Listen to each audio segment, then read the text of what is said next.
Betting యాప్ల promotion కేసులో YCP అధికార ప్రతినిధి శ్యామల పంజాగుట్ట పోలీసుల ఎదుట విచారణకు హాజరయ్యారు.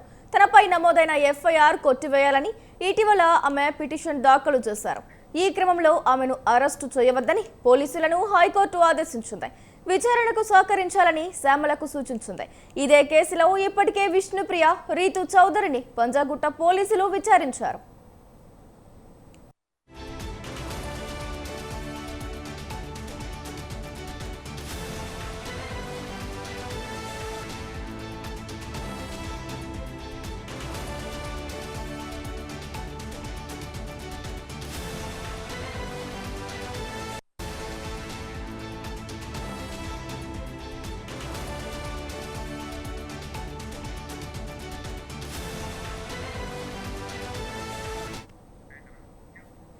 తెలంగాణలో బెట్టింగ్ యాప్స్ కేసు సంచలనం సృష్టిస్తోంది. టీవీ, సినిమా సెలబ్రిటీలను పోలీసులు వరుసగా విచారిస్తున్నారు. ఇప్పటికే 11 మందిపై కేసు నమోదు చేసిన పంజాగుట్ట పోలీసులు ఒక్కొక్కరిని విచారణకు పిలుస్తున్నారు. ఈ క్రమంలో ఇవాళ నటి యాంకర్ శ్యామల స్టేషన్లో అధికారుల ఎదుట హాజరు కానున్నారు. ఇప్పటికే విచారణకు హాజరైన విష్ణుప్రియ, రీతు చౌదరి ఈ నెల 25న మళ్లీ ఎంక్వైరీకి రానున్నారు. యాంకర్ శ్యామల తనపై ఉన్న ఎఫ్ఐఆర్ కొట్టివేయాలని తెలంగాణ హైకోర్టును ఆశ్రయించగా ఆమెను అరెస్టు చేయకూడదని, పోలీసులకు విచారణకు సహకరించాలని శ్యామలకు కోర్టు ఆదేశాలిచ్చింది. దీంతో శ్యామల ఇవాళ విచారణకు హాజరు కానున్నారు.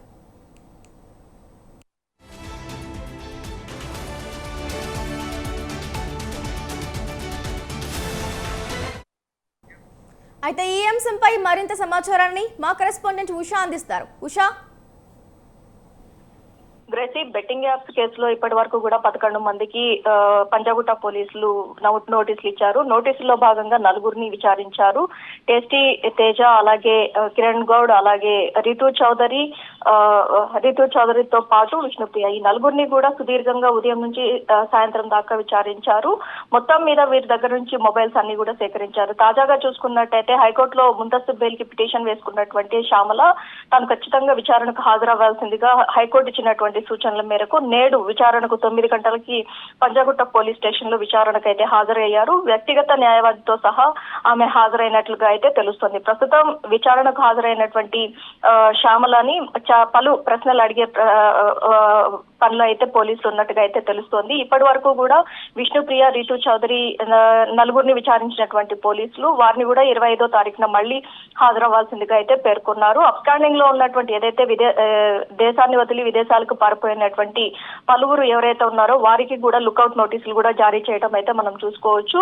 ప్రస్తుతం అయితే ఈ బన్నీ సన్నీ యాదవ్ ముందస్తు బెయిల్ కూడా నేడు విచారణకు రానుంది హైకోర్టులో. ప్రస్తుతం ఈ వీరందరి మీద కూడా పంజాగుట్ట పోలీసులు యాప్స్ కి సంబంధించి పూర్తి స్థాయిలో వివరాలను అయితే సేకరిస్తున్నారు. అలాగే ఆన్లైన్ ఏదైతే అకౌంట్ ట్రాన్సాక్షన్స్ ఏవేవైతే ఉన్నాయో, బ్యాంకు ట్రాన్సాక్షన్స్ ఎలా వచ్చాయి వీళ్ళకి, అలాగే వీళ్ళకి నగదుని జమ చేసినటువంటి వ్యక్తులు ఎవరా అనుకోవడంలో పూర్తి స్థాయిలో అయితే పోలీసులు కూఫీ లాగనున్నారు. యాంకర్ శ్యామలాకి సంబంధించి ఏదైతే ఇప్పటి వరకు ఈ 11 మందిలో కూడా నోటీసులు ఇచ్చినటువంటి వారిలో మొదటి వ్యక్తి హైకోర్టుని వెళ్లి ముందస్తు పిటిషన్ దాఖలు చేసుకోవడం, తనని ఎటువంటి అరెస్టు చేయకూడదు అనుకోవడంలో ఆ తర్వాత సన్నీ యాదవ్, ఈ ఇద్దరు కూడా హైకోర్టుని అప్రోచ్ అయ్యారు. ఇంకా ఈ పంజాగుట్ట పోలీసులు ఇచ్చినటువంటి నోటీసులో పలువురు అజయ్, అలాగే హర్ష సాయి, అలాగే బన్నీ సన్నీ యాదవ్, పలువురు ఎవరైతే ఉన్నారో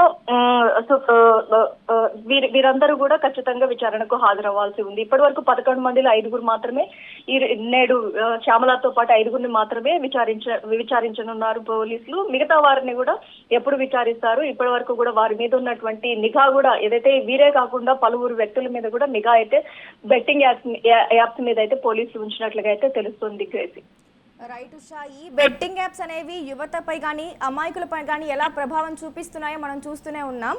ఇంకా ఇందులో ఎవరెవరు ఇన్వాల్వ్ అయి ఉండొచ్చు, ప్రభుత్వం ఎలాంటి చర్యలు తీసుకోవచ్చు ఉషా? ఈ బెట్టింగ్ యాప్ కి సంబంధించి ఇప్పటి వరకు కూడా మూలాలు ఏవైతే ఉన్నాయో రూట్స్ ని టచ్ చేయడానికి అయితే పోలీసులు అయితే మొత్తం ఈ అకౌంట్స్ ఏ దేశం నుంచి మొత్తం కూడా టర్న్ ఓవర్ జరుగుతుంది, వీరు ఎవరైతే యాంకర్స్, ఇన్ఫ్లుయెన్సర్స్ ఈ ప్రమోట్ చేశారో ఈ ప్రమోట్ చేసినటువంటి వ్యక్తులకు ఎంత లాభం, ఏదైతే నగదు రూపంలో ఎంత లబ్ధి చేకూరింది, అలాగే వారు ఎలా వీళ్ళకి ట్రాన్సాక్షన్స్ చేశారు అన్న కోణంలో పూర్తి స్థాయిలో అయితే వీరి దగ్గర నుంచి అకౌంట్ ట్రాన్సాక్షన్స్ తో సహా ప్రతి ఒక్కటి కూడా క్షుణ్ణంగా అయితే పోలీసులు వివరాలు అయితే సేకరిస్తున్నారు. వీరి ఇప్పటికే విష్ణుప్రియాది మొబైల్ కూడా సీజ్ చేశారు. నేడు విచారణలో భాగంగా హాజరైనటువంటి శ్యామల దగ్గర నుంచి కూడా మరిన్ని వివరాలు అయితే సేకరించనున్నారు. ఏదైతే ఇన్ఫ్లుయెన్సర్స్ గా, యాంకర్స్ గా, అలాగే యూట్యూబర్స్ గా, సెలబ్రిటీస్ గా ఉన్నటువంటి వ్యక్తులు సమాజానికి సమాజ హితం కోరే విధంగా ప్రజలకు ఒక మెసేజ్ ఇవ్వాలి. కానీ ఇలాంటి బెట్టింగ్ యాప్స్ వల్ల దాదాపు గత ఏడాది చూసుకున్నట్టయితే 1000 మంది దాకా కూడా బలవన్మరణాలు చెందారు. వీరిలో కూడా బలవన్మరణాలకి పాల్పడినటువంటి వ్యక్తుల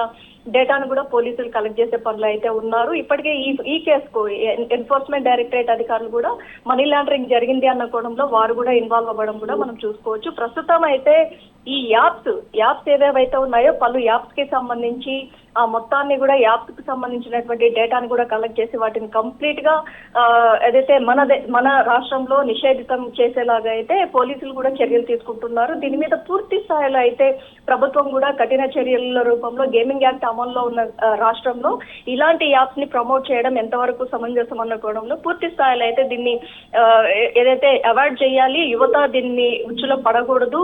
కుటుంబాలు ఏదైతే ఈజీ మనీకి అలవాటు పడి సులభంగా డబ్బు సంపాదించాలి అన్న కోణంలో బెట్టింగ్స్ కి పాల్పడేటటువంటి యువత ఎవరైతే ఉన్నారో వారందరూ కూడా చాలా బాధ్యతాయుతంగా ఉండాలి. ఈ యాప్స్ ఉచ్చులో పడి ఎటువంటి ప్రాణ నష్టం కూడా కోల్పోకూడదు అన్న కోణంలో కూడా ప్రతి ఒక్క ఆఫీసర్ సజ్జదాతో సహా ప్రతి ఒక్కరు కూడా కోరుతున్నారు. డీసీపీ విజయ్ కుమార్ కూడా అదే చెప్పారు. West zone DCP Vijay Kumar కూడా అదే పేర్కొన్నారు. Crazy right, thank you Usha.